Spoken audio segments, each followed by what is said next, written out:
और रामचंद्र की जय। पवन सुत हनुमान की जय। जय जय सिया राम। श्री रामचरितमानस अयोध्या कांड दोहा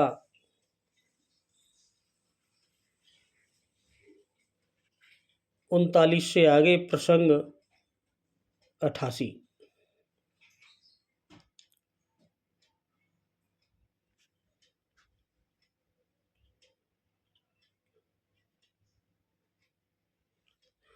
आनहु राम ही बेग बुलाई, समाचार तब पूछे आई।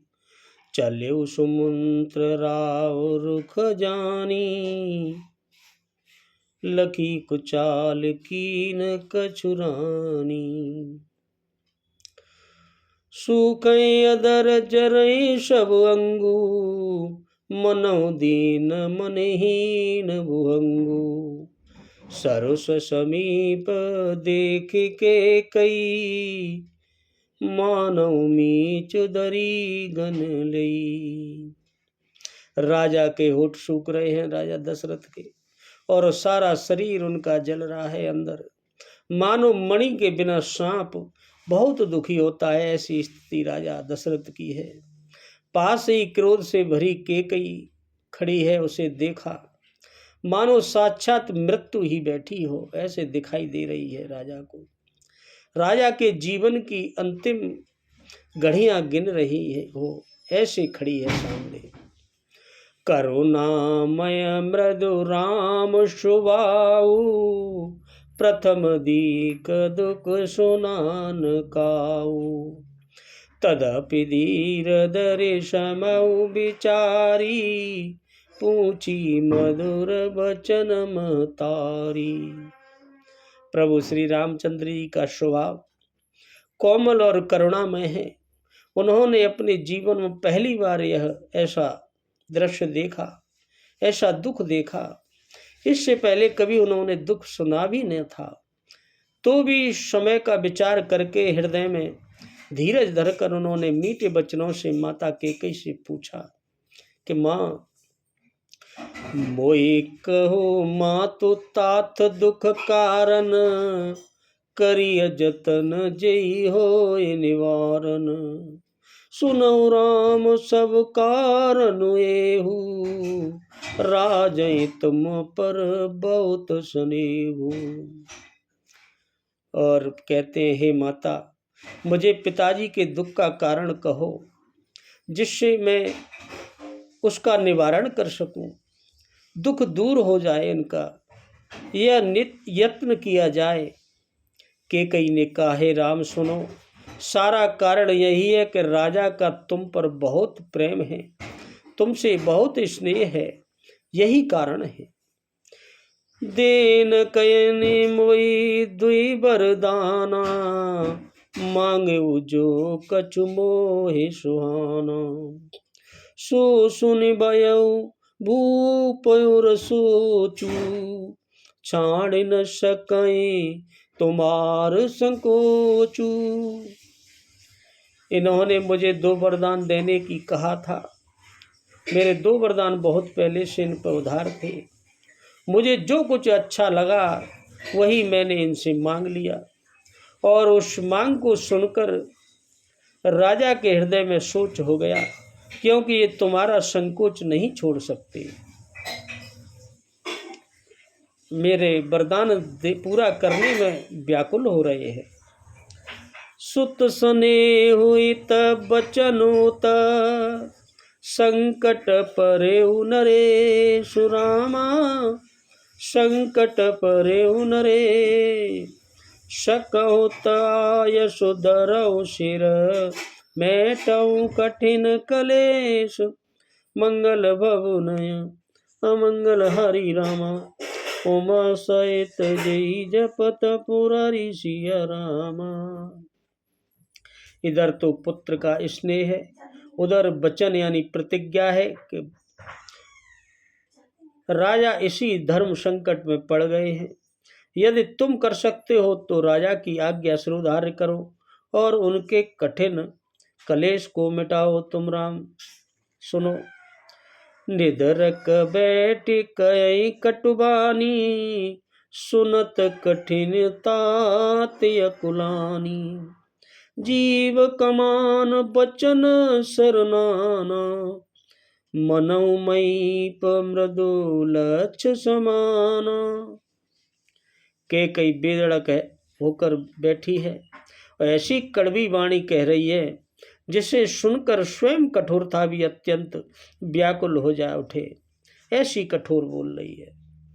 जीव धनुष के समान है, वचन बहुत ही तीखे तीर हैं और मानो राजा ही कोमल निशाने पर बैठा हो और निशाने पर राजा है, ऐसे बोलती है रानी।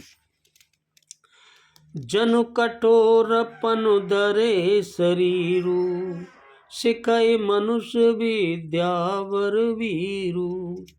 सब प्रसंग रघुपति सुनाई, बैठी मनौ तनु धरे निठुराई। और इस सारे समान के साथ मानो स्वयं कठोरपन श्रेष्ठ वीरता शरीर धारण करके कठोरताई स्वयं धारण शरीर करके और बैठी हो, धनुष विद्या सीख रही है। ऐसी स्थिति है केकई की। श्री रघुनाथ जी को सब हाल सुनाकर वैसे ही बैठी जैसे कोई छोटी मोटी बात है, कोई बात नहीं है। उन्होंने सारा प्रसंग दोनों वरदानों का राम को सुनाया। मानो निष्ठुरता ही शरीर धारण किए हुए, कोई उसको पश्चाताप नहीं, कोई शोक नहीं।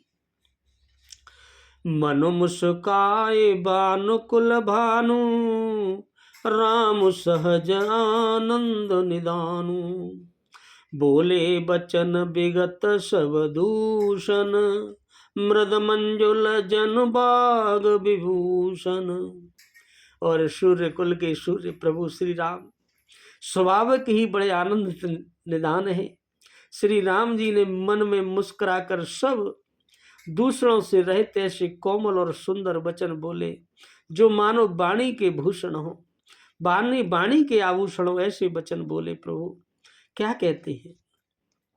सुन जननी सोई सुत बड़ भागी, जो पितु मात बचन अनुरागी। तनय मातु पितु तोष निहारा, दुर्लभ जननी सकल संसारा। और बोली, हे माता, प्रभु राम कहते हैं सुनो, वही पुत्र सबसे भाग्यशाली है, बड़ा भाग्यशाली है जो पिता माता के वचनों का पालन करने वाला हो, वचनों का अनुरागी हो, उनकी आज्ञा पालन के द्वारा माता पिता को संतुष्ट करने वाला पुत्र। हे जननी, सारे संसार में सबसे अच्छा भाग्यशाली है और सारे संसार में बड़ा दुर्लभ है। मुनि मन मिलुन विशेष वन, सबई बात हित मोर रामा। सबई बात हित मोर, तेम पितु आय शुभौरे। सम्मत जननी तोर मंगल भवुनय, अमंगल हारी रामा। उमा सहित जेहि जपत पुरारी सिया रामा। और प्रभु कहते हैं वन में विशेष रूप से मुनियों का मिलाप होगा, मुनियों से मिलना हो जाएगा, जिससे मेरी सभी प्रकार से कल्याण होगा मेरा। प्रभु राम कहते हैं कि कैसे उसमें भी फिर पिताजी की आज्ञा हो और माता की हो, जननी तुम्हारी सम्मति हो तो मेरा तो आनंद ही आनंद है। मुझे कोई कष्ट नहीं है, मुझे तो और अच्छा है। भरत प्राण प्रिय पावै राजू, विधि सब विधि मोए सनमुख आजू। जौन जाऊं बन ऐसे उकाजा, प्रथम गनीय मोए मूढ़ समाजा। और कहते हैं प्राण प्रिय भरत, अगर राज्य पा जाए मेरा प्रिय भरत, तो इन सभी बातों को देखकर यह प्रतीत होता है कि आज विधाता सब प्रकार से मुझ पर बड़े प्रसन्न हैं, मेरे ही अनुकूल हैं। मेरे लिए बहुत अच्छा कर दिया। मेरा प्यारा भरत राजा बने और मुझे वन में जाने को मिले, जिससे मुनियों का साथ मिले। यदि ऐसे काम के लिए भी मैं वन को न जाऊं तो मूर्खों के समाज में सबसे बड़े पहले मेरी गिनती होगी। मुझे लोग बड़ा मूर्ख कहेंगे। मैं तो तैयार हूं। सेवय अरण्य कल्पतरु त्यागी, परिहरे अमृत ले विषु मांगी। तेउ न पाए यश समउ चुकाई, देखो विचारे मातु मन माही। और कहते हैं प्रभु, हे माँ, जो कल्प वृक्ष को छोड़कर रेंड की सेवा करते हैं, सूखे वृक्ष की, और अमृत को त्याग कर वो जो विष जहर मांग लेते हैं, हे माता, तुम मन में विचार कर देखो, वे महामूर्ख भी ऐसा मौका पाकर कभी न चूकेंगे। ऐसे मूर्ख भी नहीं चूकेंगे, तो मुझे तो कोई चिंता नहीं। अम्ब एक दुख मोए बिसेखी, निपट बिकल नर नायक देखी। थोरी बात पितय दुख भारी, होति प्रतीत न मोए महतारी। और प्रभु राम कहते हैं, माते, मुझे एक ही दुख विशेष रूप से हो रहा है। वह महाराज को अत्यंत व्याकुल देखकर। इस थोड़ी सी बात के लिए ही पिताजी इतना भारी दुखी हो रहे हैं। और कहते हैं, हे माता, मुझे इस बात पर विश्वास नहीं होता कि इस बात पर भी पिताजी इतने दुखी क्यों हैं। राव धीर गुण उदय अगाधु, भा मोयते कछु बड़ अपराधु। जाते मोय न कत कछुराऊ, मोर शपथ तोय कहूँ सत्य भाऊ। और प्रभु राम ने बोला, क्योंकि महाराज तो बड़े ही धीर और गुणों के अथाह समुद्र हैं, अवश्य ही मुझसे कोई अपराध हो गया है। प्रभु राम ने कहा, जिसके कारण महाराजा पिताश्री मुझसे कुछ नहीं कहते। तुम्हें मेरी सौगंध है माता, तुम सच सच कहो, क्या और कोई कारण है क्या। सहज सरल रघुबर बचन, कुमित कुटिल कर जान रामा। कुमत कुटिल कर जान, चलय जोक जल बक्र गते। जद्यप सलल समान, मंगल बबु नयन अमंगल हरि रामा। उमा सहित जेहि जपत पुरारी सिया रामा। रघुकुल के श्रेष्ठ प्रभु श्री रामचंद्र जी के स्वभाव से ही सीधे वचनों को दुर्बुद्धि के कई टेढ़ा ही करके देख रही है कि ये टेढ़ा ही जानना ही है। जैसे जल समान ही होता है,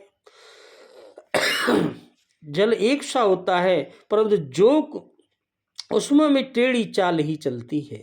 जोक कभी सीधी नहीं चलती, टेढ़ी टेढ़ी चलती है।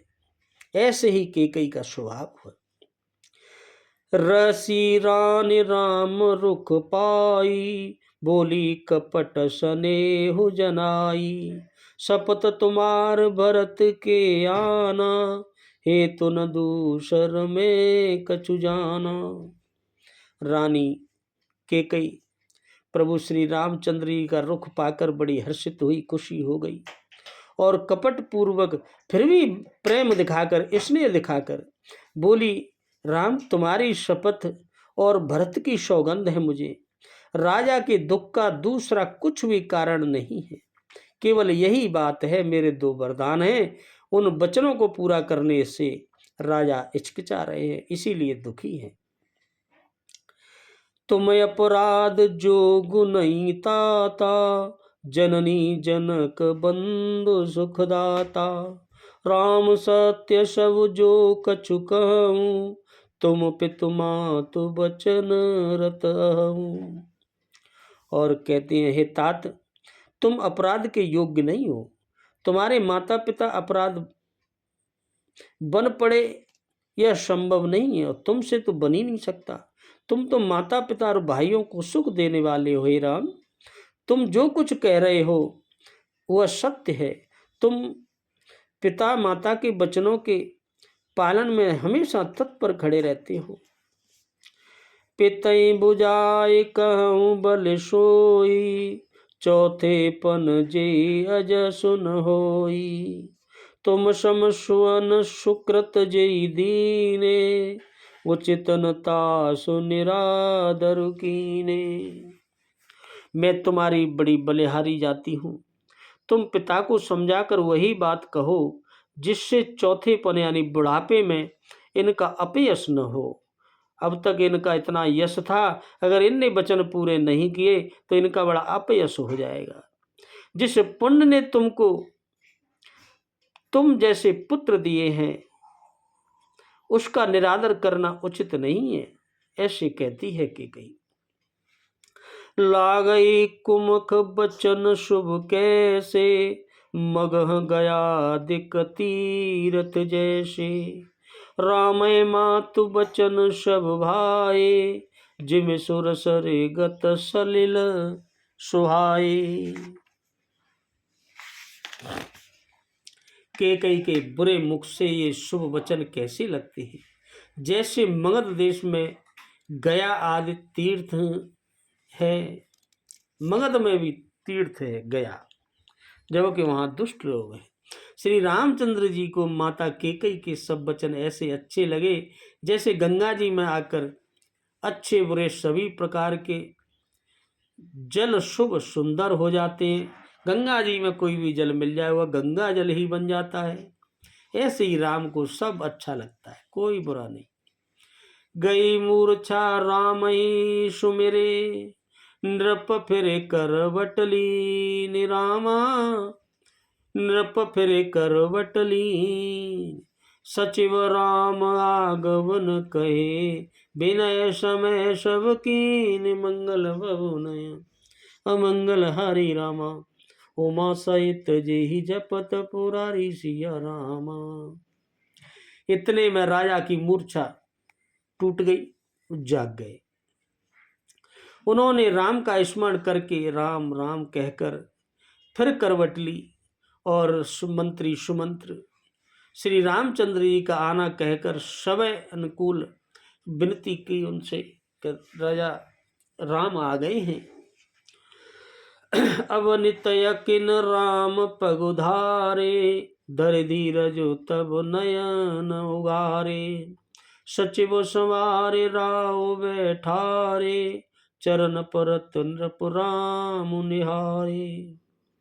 जब राजा ने सुना कि श्री रामचंद्र यहाँ पधारे चुके हैं तो उन्होंने बड़ा धीरज धर के अपने नेत्र खोले और मंत्री ने उन्हें संभाल कर राजा को बिठा दिया। राजा दशरथ बैठे। राजा ने श्री रामचंद्र जी को अपने चरणों में पड़ते उन्होंने देखा कि प्रणाम करते देखा कि राम प्रणाम कर रहे हैं आंख खोल के। लिए स्नेह बिकल और लाई, गे मन मन हूँ फनिक फिर पाई। रामय चितय रयु नर नाहु, चला विलोचन बार प्रभाहु। स्नेह से बिकल राजा ने राम जी को हृदय से लगा लिया, कैसे मानो सांप ने अपनी खोई हुई मणि फिर मिल गई हो। उसे पाते ही जैसे सांप प्रसन्न हो जाता है। राजा दशरथ जी राम जी को देखते ही रह गए, बस उनके नेत्रों में आंसुओं की धारा बह रही है और राम को देख रहे हैं। शोक विवश कछु कहे न पारा, हृदय लगावत बारई बारा। विदेहि मनाओ राव मन माही, जय रघुनाथन कानन जाई। शोक के विशेष वश होने के कारण राजा कुछ कह नहीं सकते। वे बार बार श्री रामचंद्र जी को हृदय से लगाते हैं और मन में ब्रह्मा जी को मनाते हैं कि जिससे श्री रघुनाथ जी वन को न जाए, हे प्रभु कुछ करो। मोर महेश कई निहोरी, बिनती सुनऊ दशा शिव मोरी। आशुतोष तुम अवदर दानी, आरती हरऊ दीन जनु जानी। फिर राजा दशरथ महादेव जी का स्मरण करके उनसे न्योहरा करते हैं कि हे महादेव, हे सदाशिव, आप मेरी विनती सुनिए। आप तो आशुतोष हैं, शीघ्र प्रसन्न होने वाले हैं और बड़े औगरदानी हैं, मुंह मांगा दे डालने वाले हैं प्रभु आप। अतः मुझे अपना दीन सेवक जानकर, दुखी जानकर मेरे दुख को दूर करो। ऐसे प्रभु महादेव से राजा दशरथ मन ही मन प्रार्थना करते हैं। तुम प्रेरक सबके हृदय, सोमति राम दे रामा, सोमति राम देव। बचन मोर तज रहे घर, परिहर शील सने मंगल बबुनय। अमंगल हरि रामा, उमा सहित जी जपत पुरारी सिया रामा। और राजा दशरथ व्याकुल है और प्रेरक रूप से सबके हृदय में है।